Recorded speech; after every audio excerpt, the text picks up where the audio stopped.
Skill tomes are probably the hardest to come by resource in Raid Shadow Legends. They are so scarce, and that makes them so valuable, right? Today we're going to be talking about champions that are going to be good examples about where you do not want to be putting your skill books versus other examples where you actually will definitely want to be doing so, right? Today we want to be learning the good value and where you're going to be finding the most value in skilling up the champions that we're going to be talking about right today. So let's go and join me in this journey. My name is Midway, and let's just go into it. Before we go any further, please go ahead and check it out if you haven't done so yet. It's going to be allowing you to get massive bonuses whenever playing Raid Shadow Legends and buying things through Aptoide in the game. It's just going to be allowing you to get extra value for your money in the form of these bonuses, which I just talked about. And once you do have enough of the bonus, you're going to be able to use it to buy things for you instead of actually using your real money. We'll talk more about this in a later video. For now, let's get into it. We're going to be focusing specifically on the legendary champions because, of course, legendary tomes are so much harder to get, but we also touch a little bit on some epic champions. First of all, let's start with Alice, right? She's a perfect example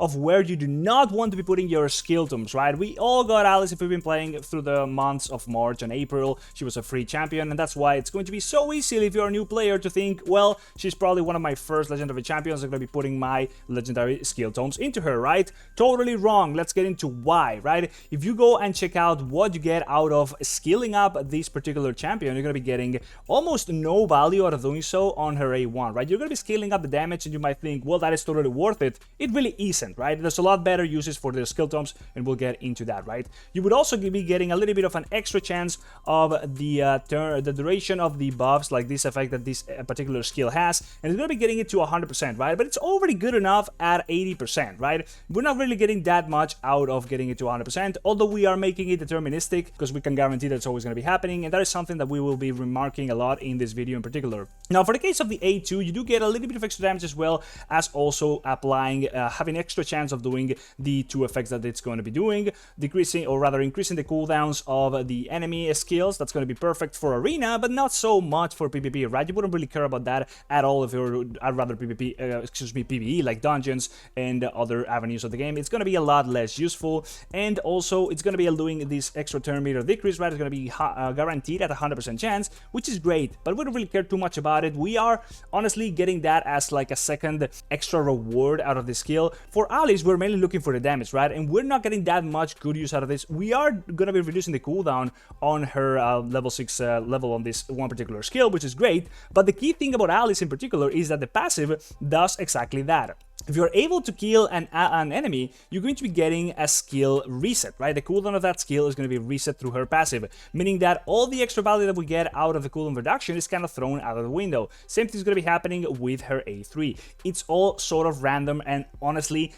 negligible if you're really going to be getting a lot of very good use out of the passive, which really just allows you, like, leveling up the skills will only really be getting you that extra little bit of damage, which is okay, but nothing too crazy, right? It's not going to be making the champion totally usable or a lot more important in any scenario in particular. It's going to be making it a little bit extra better, which we would rather use our skill tomes for something else, as well as allowing us to get extra chances of some procs which are already very high enough. And it's not like we are using Alice for these extra effects of getting the turn meter decrease, and well, we might have been using her for the reducing the duration on the buffs on some enemies, like some scenarios, for example, some potion keeps and stuff. But overall, those are not what really makes or breaks this champion, right? So it's a good example where putting your skill tomes into her wouldn't really be getting that much value out of her as a champion. If you want to join my team in Raid Shadow Legends, click the link in the description to get a free Narma as well as Anax, Uugo, and Mausoleum Mage as you progress through the game. Here's what you need to do. First of all, log out of Plarium Play on PC and uninstall. Then click the link in the description and register a brand new email. Launch Raid and complete the tutorial, and then go to your inbox and claim your first champ. Don't miss out on your chance to get a fresh start in Raid with a free Narma and 3 epic champs. Click on my link right now.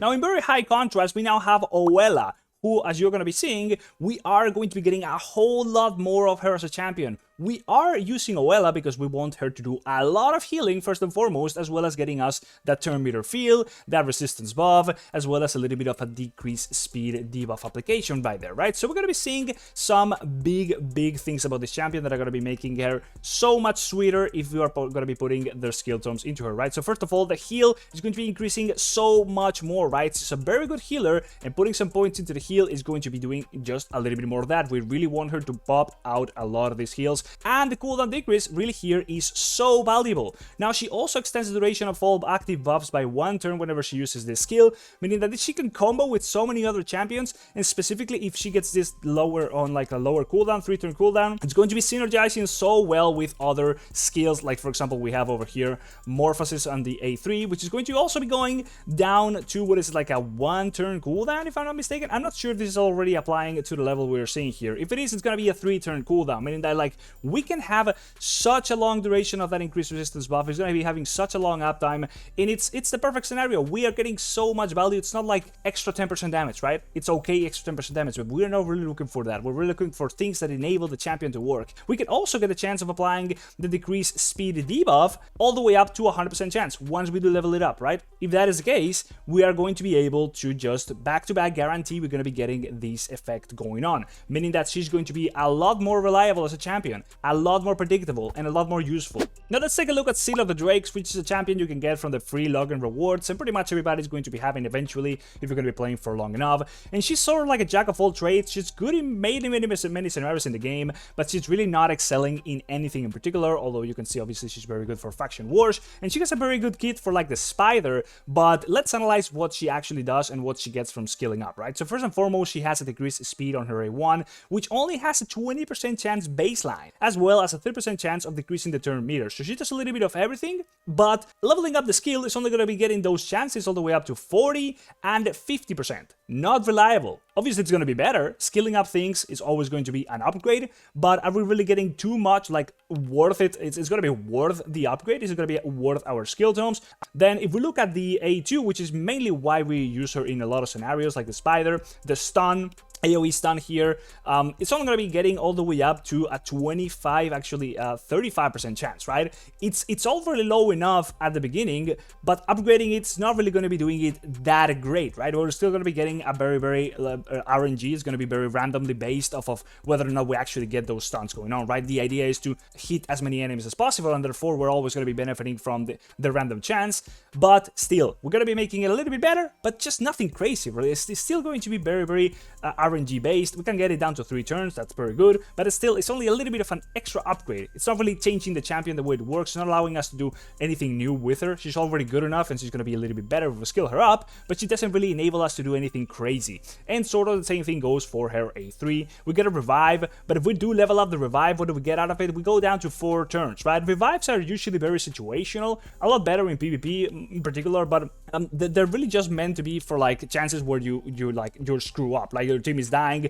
You might have this happen reliably at some points, but more often than not, this is not something you can count on with, right? And this skill is going to be sitting off cooldown, right? It's going to be able to be used so long that usually getting it down to 4 turns, it's only going to be making that even worse, right? You're not really going to be counting on this effect happening very often. So these skill levels are usually going down the drain, they're garbage. And what I really want to be stressing out here is the difference between the guaranteed rewards you get out of those skill tomes and the things you can enable to do with those champions versus where you just get random upgrades, which are okay, but nothing crazy, right? Big Six, for example, here is a perfect example of a champion where once you do put some skill tomes into her, you can enable your team to do things that you wouldn't otherwise be able to do, right? We can get the chance of decreasing the turn meter to a guaranteed 100%, enabling to do like auto Fire Knight comps that you're going to always be able to kill the boss with. It's going to be guaranteed, they're always going to be working the same way, and this is perfect. It's going to be enabled by the fact that it's going to be going to 100% chance, right? Same thing sort of happens here with this decreased speed debuff that's going to be applied 100% of the chance if you do skill up this one particular skill, as well as getting that cooldown decrease, which is a cherry on top on a champion here with no cooldown reduction elsewhere.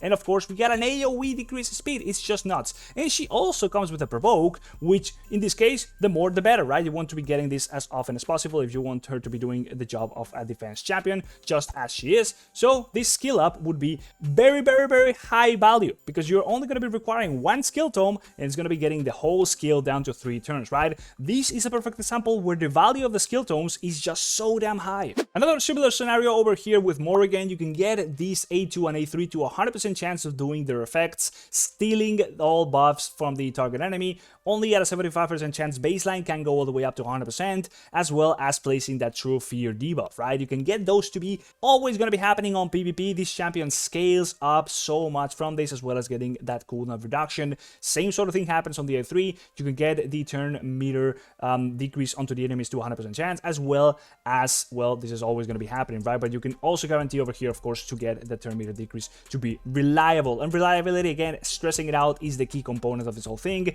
You get a little bit more of that on the A1, which is going to be getting to a 70% chance of applying that decreased speed debuff. And we are seeing many of these. In this case, it's not guaranteed, but it's just one of those cases where there's things where you see that the value is extremely good, you want to be scaling those up, versus things where it's like, okay, well, I guess that makes the champion a little bit better, but it's nothing crazy. And this is one of those perfect examples. Another terrible champion to skill up is going to be Uugo's Arthur, right? What does Uugo do? He buffs the hell out of your party, and he resurrects people, right? And what are you going to be getting if you put skills into him? You can get a bunch of extra damage on his A1. It's kind of whatever. He's not an attack champion. It's going to be a little bit better, of course. Let's see. If you put him on a spider team, you can do a little bit of extra AoE damage, right? He can help out clear the spiderlings. It's alright, especially if you're playing with like a relentless set. You can get more of that good stuff. But overall, this skill being leveled up, it's a total waste.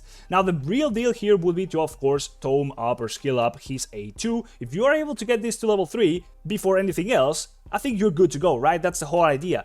All he's good for is giving you this increased attack buff, as well as the turn meter feel and the strengthen buff. The more you get out of that, the better the champion is. And then you have the revive. Once again, another revive skill, which is going to be situational. If it's going to be on cooldown, and well, you might be getting more uses often in like arena and stuff, but what if you actually don't need those uses? Like, let's say PvE. You're just like in a dungeon where dying is very situational. You're good if it's like gonna be taking a couple turns longer to resurrect somebody, right? You're not counting on this happening every time at the same time. Therefore, getting this cooldown reduction, it's going to be whatever, especially when you take into account that he already has a reset on this one particular skill on his passive, and you can get this passive to happen even more often, right? So it just doesn't really make sense. You're gonna be getting points into skills which would basically get no upgrade whatsoever. And then we have Husk, who's a little bit of the same example. We do get a little bit of more reliability on his provoke. He is sort of an off-tank sort of champion, which is going to be good versus Spider, for example, because of his A2 in particular,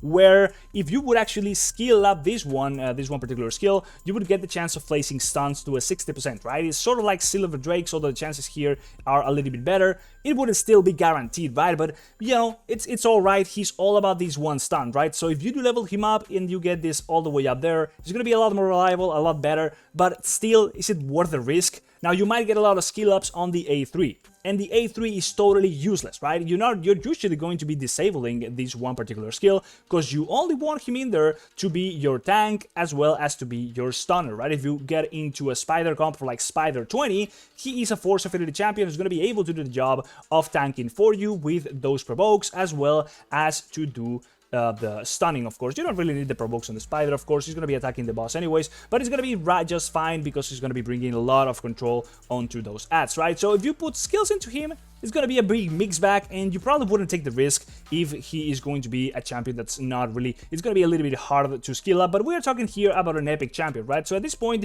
we're going to be getting a lot more skill bucks when it comes to epics, and it might just be the worth the case, right? If it's a champion you're going to be using, and it's an epic champion, then, you know, it's a little bit more okay, because you're able to get them from much many other sources, right? So it also applies to epic champions, but in a lesser way. And I think I kind of made my point clear. There's champions where you can very easily see that you can get a lot of extra value from skilling up, and there's other champions which is going to be a big mix back. And when it comes to legendary champions, there is also a lot more stressed out, right? So before you go, please go ahead and check it out if you haven't done so yet. Again, as I mentioned before, you're going to be able to get a lot of extra value for your money when buying things through Aptoide when you are playing Raid Shadow Legends, right? So you just download Raid Shadow Legends on Aptoide, and when you buy anything here, you're going to be getting an extra bonus that goes from extra 10% of your money all the way up to extra 35% of whatever you are spending. And as you can see, I would be getting a big bonus right here based off of the bonus that currently have unlocked. And the real deal here is that when you have enough of that bonus, you can go ahead and use that bonus instead of your actual money to do the purchase for you. So you're getting cashbacks, you get those bonuses, and you actually buy more things